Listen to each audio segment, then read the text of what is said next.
السلام عليكم الاخوان، نتمنى كاملين تكونوا بخير وعلى خير. فيديو جديد الدراري اللي غادي ندويو فيه على الموضوع ديال البدر. وانا هو بهضر من الاول نهار دزتي عاود لينا القصه. بدر تزاد في 10 شهر 2 1983.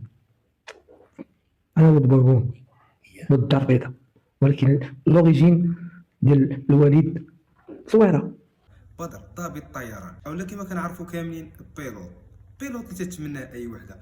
القصه ديال هذا السيد بدر دوا عليها بزاف ديال صناع المحتوى وداروا عليه فيديوهات وشرحوا القصه ديالو، ولكن انا تفرجت بزاف ديال الفيديوهات وحتى شي واحد فيهم ما شفتو وصف القصه كيف ما هي، اولا حتى شي واحد ما عطى عبره للناس من القصه ديال الدري بدر. المهم بقى معايا حتى الاخر، غادي تستافد بزاف من هذا الفيديو هذا. بزاف ديال الناس دواو على هذه القضيه هذه ديال السيد بدر، وكاملين تيقولوا ان المراه ديالو نصبات عليه في 900 مليون. نصبات داكشي كامل نقول لك 900 مليون تقريبا. ولكن الغريب في الامر واللي ما دواوش عليه بزاف ديال الناس هو كيفاش المراه ديالو تنصبات عليه في 900 مليون. واش كان مخدر، واش كان ناعس، ولا الله اعلم. هادشي هذا اللي غادي نتعرفوا في هذا الفيديو هذا، كيف ما يروج من مقتطفات الفيديو ديالو اولا من مقتطفات الانترفيو اللي كندوي فيه هو على راسو وعاود فيه الحياه ديالو والقصه ديالو من اب حتى لزاد. انا الاستنتاج ديالي من هذه القصه هذه غادي نحيد العاطفه وغادي ندوي بجديه. الاستنتاج ديالي من هذه القصه ديال هذا الدري بدر انه الغلط منه باش يكون مزوج بواحد الانسانه اللي كيقول انه تيبغيها وتتبغيه، وكانوا معاشرين لمده شي 5 سنين او 4 سنين قبل ما يتزوجوا، ومن بعد غادي يطلقها وغادي يمشي يتزوج بهذه السيده هذه.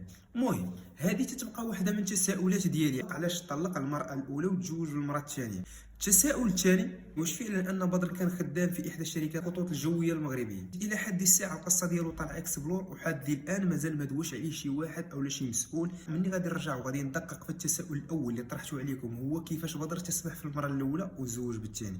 غادي نعطيكم لي ديتاي ديال هذه القصه كامل. الدريه اللي سماها ساره كيف ما تيقول لها هو انه كان معاشر معاها قبل ما يتزوج بشي 5 سنين او 4. هنا فين تنقولوا يا ربي رزقنا شي بنت الناس اللي تصبر معنا وتكمل معنا حتى نديروا الفلوس. وملي يجيب لك الله واحد بنت الناس اللي صبرات معك وتقاتلت معك وتتسمى وصلتي انت ويا هذاك الحلم اللي باغي انت، مع العلم انه انت اللي وصلتي، ولكن واش يكون لك واحد السند تتعاود ليه الاسرار ديالك وكل شيء وعارف المعلومات ديالك الشخصيه وبقى معاك وما باحش بالاسرار ديالك، هذاك بيدو تيتسمى شريك ديالك في ذاك الانجاز. وبدر حاليا الشريك ديالو في ذاك الانجاز اللي كان وصل ليه هو كابيتان طائره، هي الدريه اللي تسميها ساره، هي الطليقه ديالو. راه المساله واضحه، باش انك تخلي واحد الانسانه اللي صبرات معك وتقاتلت معك وتكافحت معك توصلتي لذاك الحلم اللي باغي نتايا وتخليها، هي باش غادي تحس وتعاد خليتيها كطليقه ماشي مازال بنت مزوجه ومطلقه. حنا عارفين ان المطلقه راه لا اله الا الله في المجتمع المغربي راه تيديو عليها واحد النظره. المهم خلينا هذا ماشي موضوعنا. السيده هي تتبغيك وانت تتبغيها وغادي تسمح فيها وغادي تبدلها بوحده اخرى،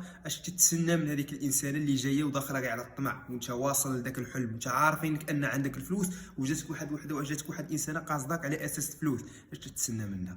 هذيك هي الزوجه الثانيه اللي تيسميها بدر بالخائنه ودات 900 مليون سنتي. انا حاليا تندوي لكم على المساله كيفاش الناس خصهم يدويو عليها، ما يدويوش عليها بالعاطفه، لا دوي معايا الدراري اللوجيك، شد معايا اللوجيك في هذه القصه هذه اللي كلشي تيدوي عليها وما دوي عليها حتى شي واحد بالمنطق.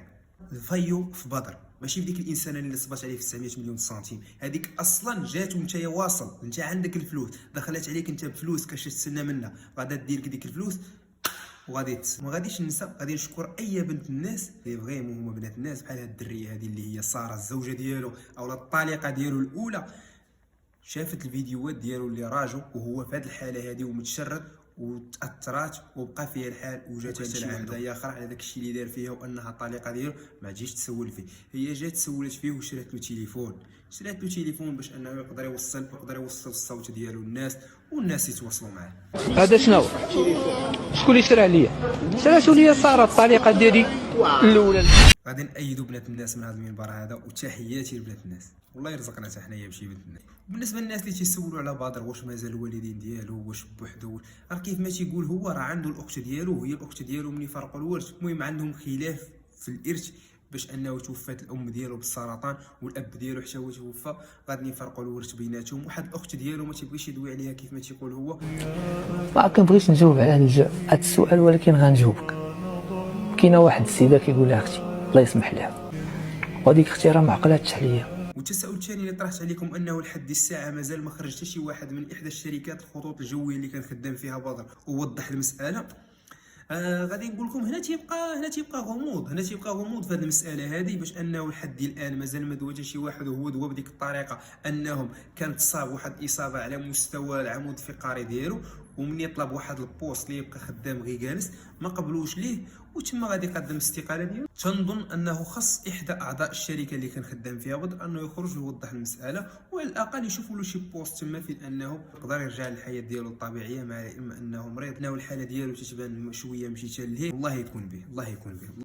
المهم الدراري والدريات غادي نعطيكم واحد المقتطف من عندي انا كرساله. المهم غادي نعطيكم وجهه نظر ديالي انا في هذا الشيء هذا وكتلخيص. شوف، غادي تزوج اخاي، تزوج مع ديك الانسانه اللي بدات معك من الاول وعارفاك كيفاش انت داير وعارفه الكاركتير ديالك كيفاش دايره. والمختصر المفيد، تزوج ديك الانسانه اللي انت مصاحب معاها، اللي كنتي مصاحب معاها وطالع مصاحب معاها ضارب معاها 3 سنين 4 سنين 5 سنين، هذيك هي اللي خصك تتزوجها، تتكون عارفاك وعارفاك كيفاش داير. هذيك هي الانسانه اللي تنسميوها حنايا بدات معاك من الزيرو. كيف قلت لكم دابا على بدر انه واخا انت اللي وصلتي راه ما وصلتيش بوحدك، كيتسمى انجاز حققتيه انت والشريك اللي كان واقف معاك في الاوقات الصعبه، الاوقات اللي ما تيسول عليك حتى شي واحد، وفين تتخوي همك وفين تتخوي قلبك وتتعاود الاسرار ديالك ودوك الاسرار ما تينتشروش، هذاك راه هو الشريك المناسب اللي يكون معاك. عطيتكم وجهه النظر ديالي وانتم تعرفوا. الله يسهل على الجميع. المهم ما تنساش دير واحد سبسكرايب، شي لايك، شي كومونتير. حنا عاد بادينا الدراري. السلام عليكم.